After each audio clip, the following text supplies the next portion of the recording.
Mengejutkan, pengacara kondang Minola Sebayang pun siap turun gunung membantu Peggy Setiawan yang kini ditahan pasca ditangkap dan dijadikan sebagai tersangka dalam kasus pembunuhan pasangan kekasih Vina dan Eki di Cirebon 8 tahun silam.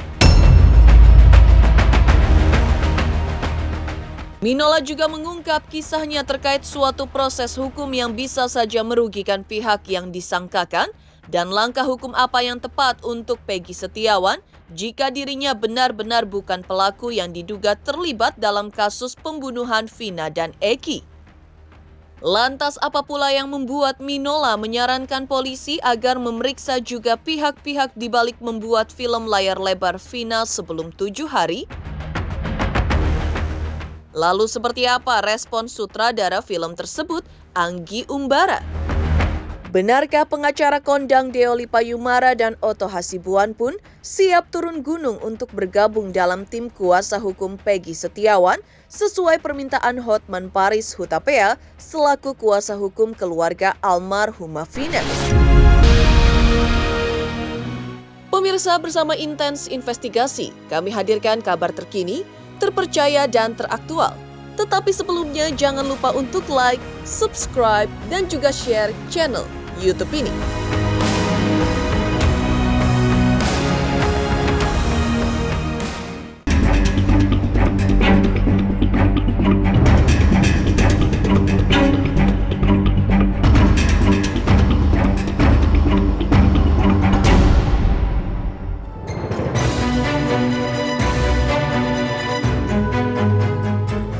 Tabir gelap kini masih membayangi kasus kematian sepasang kekasih di Cirebon 8 tahun lalu, Vina dan Eki. Ditangkapnya Peggy Setiawan bukannya membuat semakin terang kasus ini, malah menuai pro dan kontra baru. Merujuk pada pernyataan Peggy Setiawan saat dirilis di Polda Jawa Barat bahwa ia bukan pelaku, hingga keterangan beberapa saksi bahwa di malam naas bagi Vina dan Eki tanggal 27 Agustus 2016 lalu, Peggy Setiawan berada di Bandung, memantik banyak simpati publik juga para pengacara untuk bersimpati dan membela Peggy Setiawan yang kini telah ditetapkan sebagai tersangka dan ditahan. Bahkan pengacara kondang Minola Sebayang pun mengaku kepada tim Intens Investigasi kemarin bahwa ia siap turun gunung membela Peggy Setiawan bila pihak keluarga memintanya. Dan ini penilaian dan usulan Minola terkait penangkapan Peggy Setiawan dan langkah yang tepat oleh kuasa hukum Peggy jika memang Peggy tidak bersalah. Ya bersedia saja, ya kan, karena kan memang fungsi daripada advokat itu kan juga harus ada fungsi sosialnya, ya, memberikan bantuan hukum dengan cuma-cuma. Tapi kan hari ini kan sudah banyak, ya, saya kira sudah cukup banyak tuh yang menjadi pengacara tuh, ya, pengacara Peggy, pengacara itu sudah cukup banyak, nggak kurang lah itu, ya, udah banyak yang tertarik gitu ya. Jadi kok tambah satu orang lagi pun, saya kira nggak akan memberikan suatu hal yang berdampak, ya, karena khawatirnya semakin banyak orang yang terlibat, semakin banyak pemikiran juga. Tapi saya sering mengalami juga dalam proses-proses perkara-perkara seperti itu, ada BAP yang di copy paste. Jadi alurnya sepertinya seperti itu, gitu ya. Jadi udah seperti di set alurnya seperti itu. Jadi keterangan-keterangan itu dari saksi yang lain disesuaikan dengan alur itu. Jadi makanya dalam persidangan saya sering bertanya kalau misalnya ada BAP verbal, artinya saya minta penyidiknya yang memeriksa perkara itu dihadirkan dalam persidangan. Yaitu saya lakukan dalam banyak peristiwa hukum yang saya sebagai kuasa hukumnya, termasuk ketika kasus penembakan itu yang melibatkan Antasari Hasar gitu ya. Saya minta penyidiknya dihadirkan. Karena saya mau lihat apakah BAP itu diberikan dengan bebas oleh orang yang di BAP atau dalam tekanan dan sebagainya. Nah, contohnya misalnya saya katakan bahwa kenapa BAP si A dengan si B cenderung sama kalimatnya? Titik komanya sama. Nah, sementara mereka itu di BAP berbeda hari. Kalaupun sama hari, beda yang melakukan penyidikan. Kan nggak mungkin satu orang mem-BAP dua orang. Berarti penyidiknya beda. Yang ini yang BAP ini, yang mana bisa. Tapi kok sama keterangannya ketika dibaca dalam berkas acara pemeriksaan? Nah ini juga jadi persoalan. Semuanya kok mengkerucut gitu misalnya. Ya ini juga saya pertanyakan. Karena secara logika, ya kalau kita berada dalam satu tempat lah, atau misalnya kita berjalan ini dari satu daerah ke daerah yang lain, satu mobil nih, selama perjalanan banyak hal yang kita saksikan, banyak yang kita lihat, bahkan mungkin ada kecelakaan yang kita lihat. Nah, ketika kita ditanya sama orang lain, kita nggak akan sama loh citranya, betul ya? Nggak akan sama menceritakannya. Tapi ketika misalnya kemudian di BAP itu semua orang sama menceritakannya, nah ini jadi masalah juga. Sebenarnya kan kita sudah tahu tuh kalau misalnya langkah yang paling singkat itu yang bisa dilakukan, yang paling cepat kan pra peradilan. Penetapan tersangka itu kan juga sudah menjadi suatu objek, ya objek pra peradilan. Kenapa nggak diajukan pra peradilan? Apapun hasilnya, tapi ada upaya. Daripada kita ribut sana sini, debat sana sini, statement sana sini, lakukan upaya yang real pra peradilan. Buktikan di dalam pra peradilan itu polisi salah menetapkan Peggy yang sekarang ini sebagai tersangka karena ada error in persona, orang yang salah, dan buktikan bahwa penangkapan itu juga salah karena dia bukanlah orang yang dimaksudkan dalam sebagai pelaku yang sesungguhnya.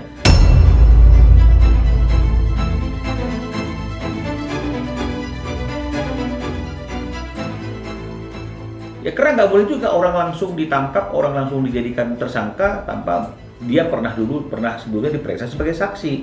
Apakah Peggy yang sekarang ini yang sudah pernah jadi tersangka itu dulu pernah nggak dia dipanggil jadi saksi? Kalau pernah, kapan dia dipanggil saksi? Kalau orang jadi saksi itu kan KTP-nya diserahkan,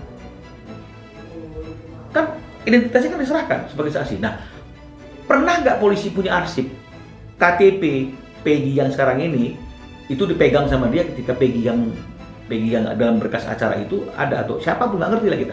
Kalau belum pernah atau mungkin belum pernah dipanggil Peggy-nya.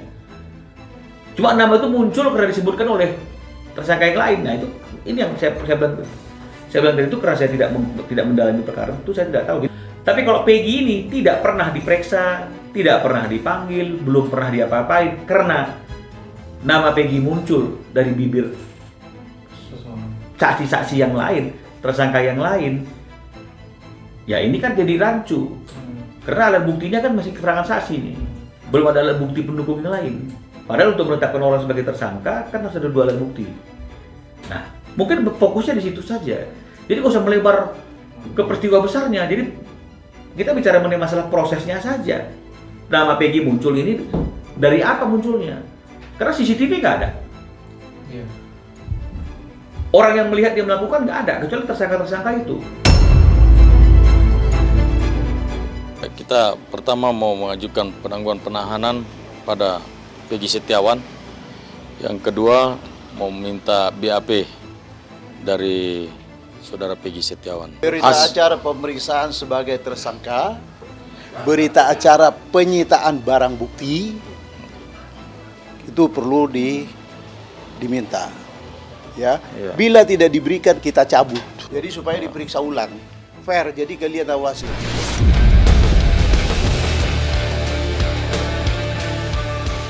Praktisi hukum Minola Sebayang tidak hanya menyatakan siap turun gunung membantu Peggy Setiawan, tapi dirinya juga bahkan menyampaikan analisis tajamnya seputar kasus kematian Vina dan Eki yang hingga kini masih menjadi pro kontra.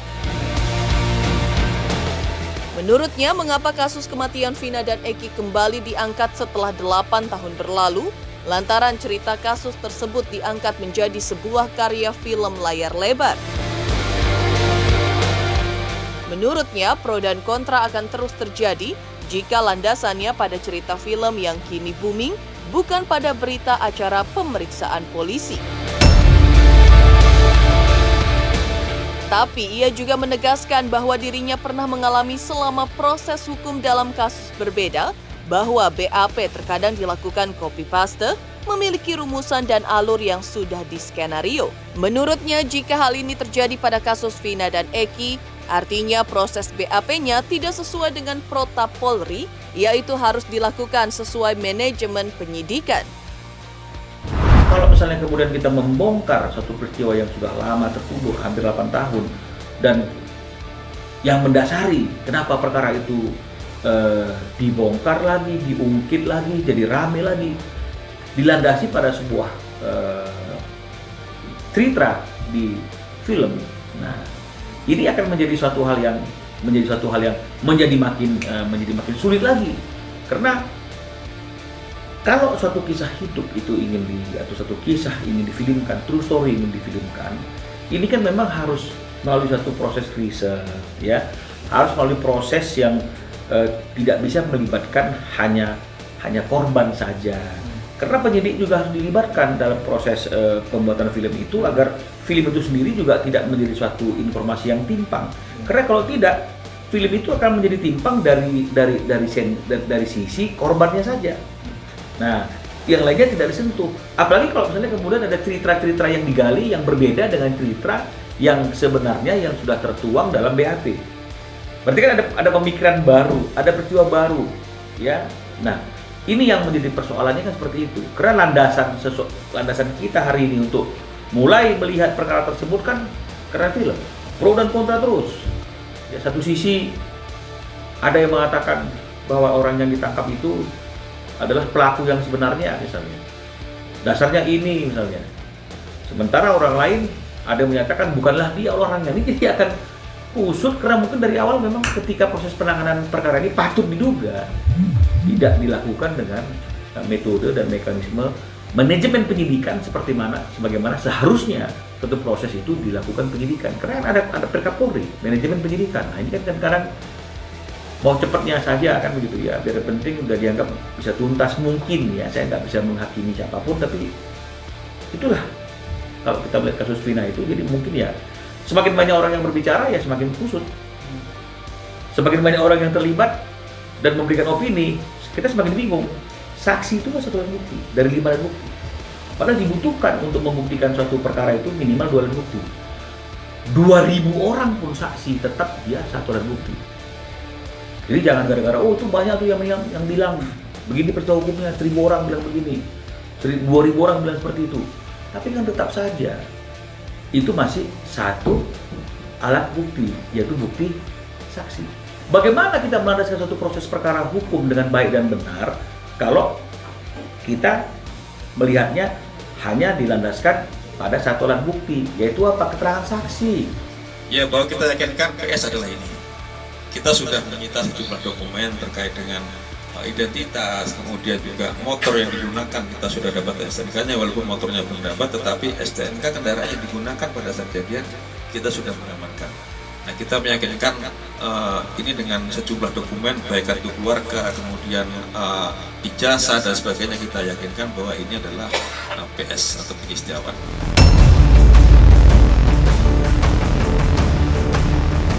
Minola Sebayang yang melihat bahwa kasus pembunuhan Vina dan Eki di Cirebon 8 tahun lalu kembali mencuat karena berawal dari film.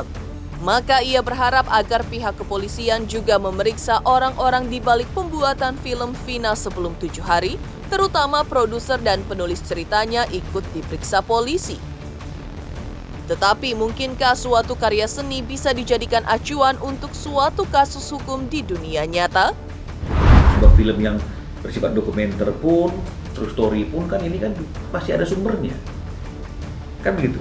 Jadi sebenarnya kalau menurut saya ya perlu diperiksa juga tuh yang menulis skenario, yang buat film itu perlu diperiksa juga. Dulu dia bikin film itu sumber daripada cerita film itu dari siapa?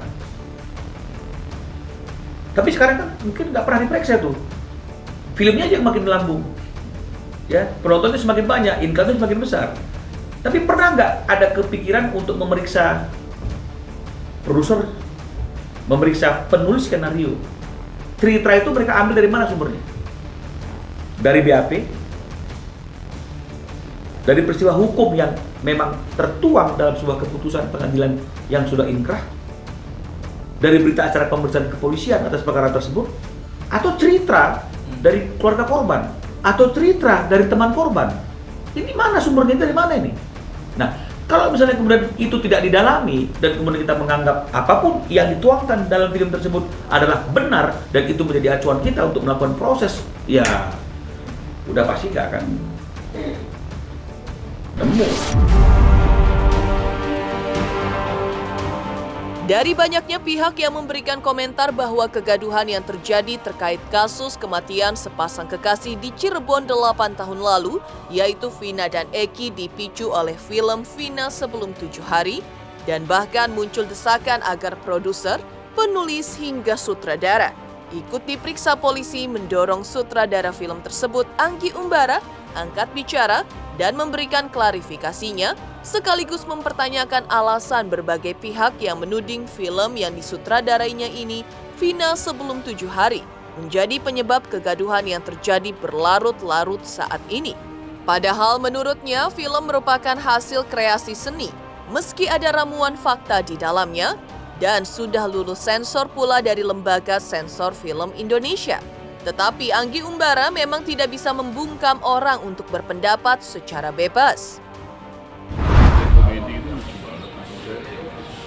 Sejak kapan film bisa dipolisikan gitu? Film yang udah lulus sensor, yang udah nggak melanggar hukum, udah ditonton jutaan orang, terus dinilai membuat kegaduhan, terus mau dipolisikan, mau ditarik. Nggak make sense sih kalau menurut saya, karena itu udah lulus sensor, udah nggak ada hukum yang dilanggar, terus dasarnya apa, nggak kuat gitu, juga membuat kegaduhan menurut siapa gitu.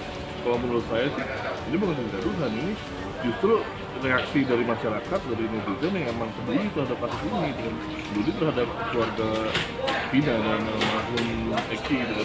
Jadi ini bentuk kepedulian mereka yang berbeda-beda, ada beda pendapat, beda opini, ya nggak apa-apa kan, jangan dibungkam gitu. Perbedaan itu harus ada, dan itu maksudnya ini yang mereka berikan. Bebas berpendapat, kenapa mesti dibungkam, kenapa mereka nggak boleh bersuara, kenapa dibilang gaduh. Itu yang aneh sih, agak janggal menurut saya. Kok dibilang gaduh? Jadi nggak ada yang mengecam, nggak ada yang tidak ketertiban di mana, nggak ada. Ini memang mereka berpendapatnya berasumsi segala macam dengan hak mereka.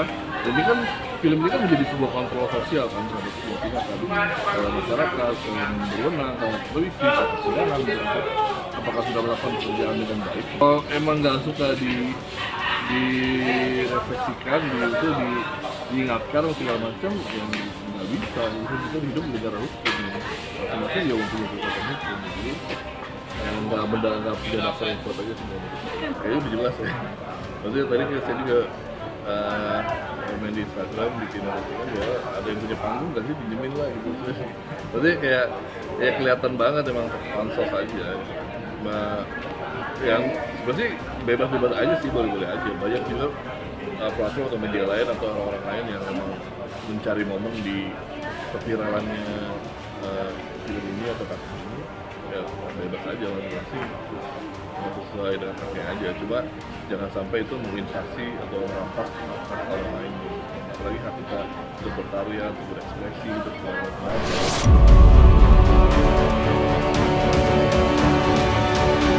Wow, pengacara kondang Minola Sebayang mengaku siap turun gunung membantu Peggy Setiawan. Lantas, benarkah praktisi hukum Deo Lipayumara dan Otto Hasibuan juga bersedia menjadi kuasa hukum Peggy Setiawan? Halo, aku Hanum Ramantio, ayo subscriber Intens Investigasi 3 juta subscriber.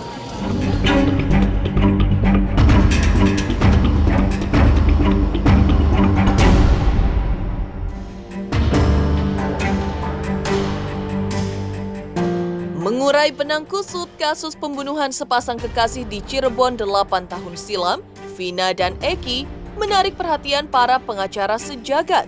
Bagaimana tidak, untuk membantu Peggy Setiawan yang telah ditetapkan sebagai tersangka dan ditahan oleh Polda Jawa Barat, selain Minola Sebayang yang siap turun gunung mendampingi Peggy Setiawan, sebelumnya terungkap pula kesediaan pengacara kondang Deo Lipayumara yang saat dijumpai tim Intens Investigasi menyatakan kesiapannya untuk membantu Peggy secara hukum.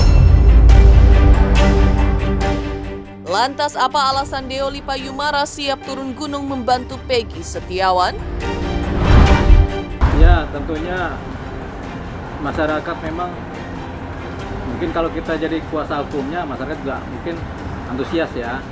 Kita nggak tahu juga pandangan masyarakat, tapi sebenarnya yang berkepentingan ini terhadap perkara ini adalah si Peggy sendiri dan keluarganya. Jadi memang yang punya wewenang untuk menentukan siapa pengacara adalah Peggy atau keluarganya gitu. Jadi karena Peggy dan keluarganya yang punya wewenang, tentunya kita nggak serta-merta kita bantu nggak bisa gitu juga, karena kita harus menghormati yang namanya keluarga, karena pembelaan pengacara itu adalah kehendak bebas dari orang yang menggunakan jasa pengacara.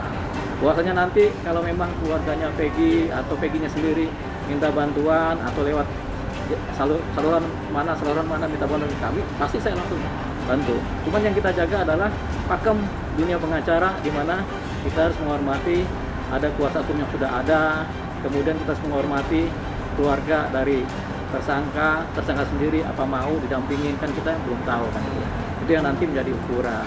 Tapi kalau itu ada, animo masyarakat juga ada, kemudian saluran juga ada, sudah kita nanti membela. Mungkin bukan kita juga yang akan membela sendirian, ada juga teman-teman yang lain yang sudah biasa menangani perkara-perkara pembunuhan. Apakah kita bersedia? Kita pasti bantu. Sekarang pun kita lagi membela Peggy loh. Bukan jadi pembelaan itu enggak semestinya dalam konteks formal. Kita jadi pengacara Peggy, kita ada resmi, ada surat kuasa, enggak. Kalau perkara yang sifatnya publik begini, bagi kasus-kasus seperti ini, informal pun kita sudah membela. Jadi dengan kita memberikan pengetahuan kepada masyarakat, kita cerita juga ini sedikit banyak punya dampak terhadap bagaimana penanganan perkara. Karena yang paling penting adalah penanganan perkara dilaksanakan secara baik dan benar, sehingga proses ini berjalan. Pembelaan ini kan lewat suara, lewat opini, lewat cerita, ini kan berdampak juga. Inilah sedang kita lakukan pembelaan.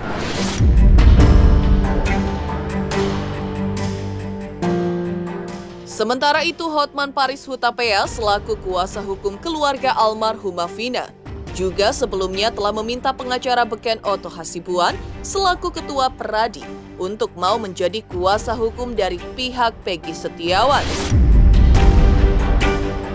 Lantas, apa alasan Hotman Paris meminta Otto Hasibuan untuk menjadi kuasa hukum dari Peggy Setiawan? Benarkah karena kasus Vina dan Eki Cirebon hingga saat ini masih terus menjadi perhatian publik, dan salah satunya adalah dengan penetapan Peggy Setiawan menjadi tersangka oleh pihak kepolisian? Dalam kasus ini banyak masyarakat dan netizen yang justru percaya bahwa Peggy Setiawan DPO satu-satunya yang ditangkap dan dijadikan tersangka dalam kasus Vina ini tidak bersalah. Hotman Paris untuk tersangka Peggy di kasus Vina Cirebon.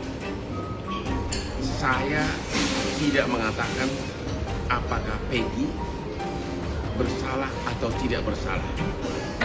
Yang jelas katanya Peggy itu adalah tersangka DPO yang kemudian ketangkap. Apakah benar atau tidak? No comment. Namun masyarakat benar-benar ingin tahu aspek hukumnya kasus ini secara mendalam, maka diperlukan pengacara-pengacara yang berreputasi tinggi, yang bukan pengacara nimbrung.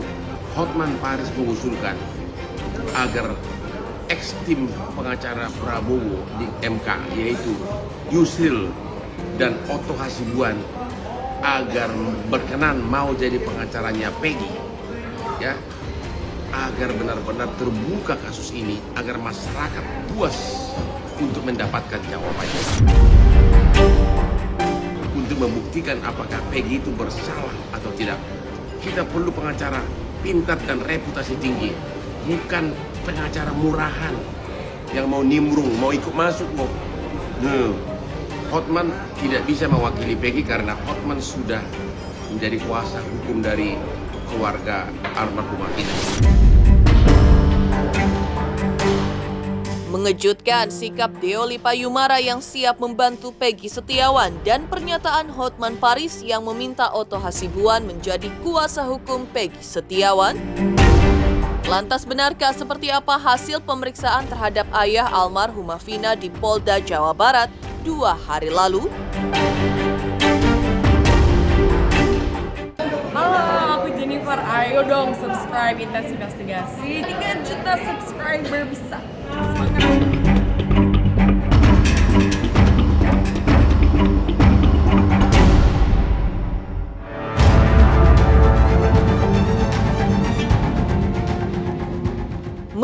tabir gelap kasus pembunuhan Vina dan Eki di Cirebon yang terjadi 8 tahun silam. Polda Jawa Barat secara maraton memeriksa sejumlah saksi. Setelah memeriksa Ibunda Peggy Setiawan dan 2 rekan Peggy Setiawan pada 4 hari lalu, giliran ayah almarhumah Vina, Wasnadi Otong, yang diperiksa Polda Jawa Barat 2 hari lalu. Ayah almarhumah Vina diperiksa penyidik Direktorat Reserse Kriminal Umum atau Ditreskrimum Polda Jawa Barat dengan didampingi oleh kuasa hukum Hotman 911.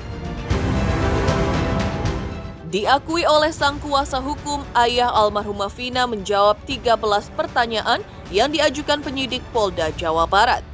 Ia juga diminta menjelaskan kronologis kejadian yang ia ketahui pada tahun 2016 silam.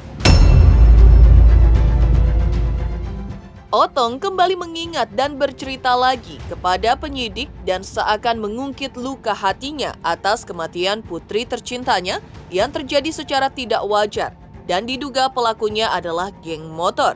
Lantas benarkah pihak ayah almarhumah Vina tidak mengenal Peggy Setiawan hingga Linda yang juga telah dimintai keterangannya oleh Polda Jawa Barat? Bapak almarhumah Vina mau dimintai keterangan tambahan. Tadi itu ada sekitar 13 ya Pak ya. Ada sekitar 13 pertanyaan. Itu pertanyaan juga masih seputar dari BAP yang terdahulu, hanya mereview lagi sih seperti itu. Ya seperti kronologis kejadian, ya hal-hal semacam itulah hanya diulang lagi aja seperti sebetulnya gitu. Jadi tidak ada tambahan yang baru gitu kan. Setelah kasus ini dibuka kembali, ini pemeriksaan yang pertama. Jadi masih nunggu keputusan nanti ada pemanggilan lagi atau tidak gitu. Enggak sih, masih seputar BAP yang dulu, foto-foto yang lama sih. Masih foto almarhumah ya Pak tadi Pak ya. Ya tunjukin itu sih.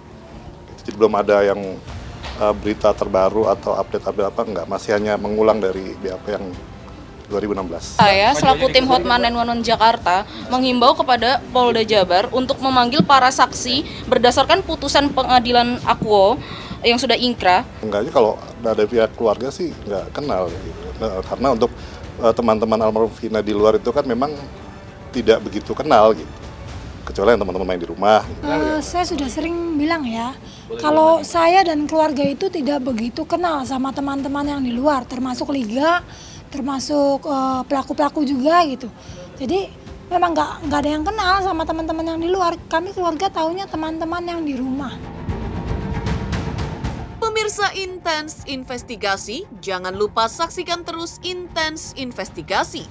Dan pastikan jangan lupa untuk like, subscribe, share, dan juga komen. Tim redaksi Intens Investigasi juga mengucapkan banyak terima kasih kepada semua subscribers hingga kanal Intens Investigasi kini sudah mencapai 3 juta subscribers.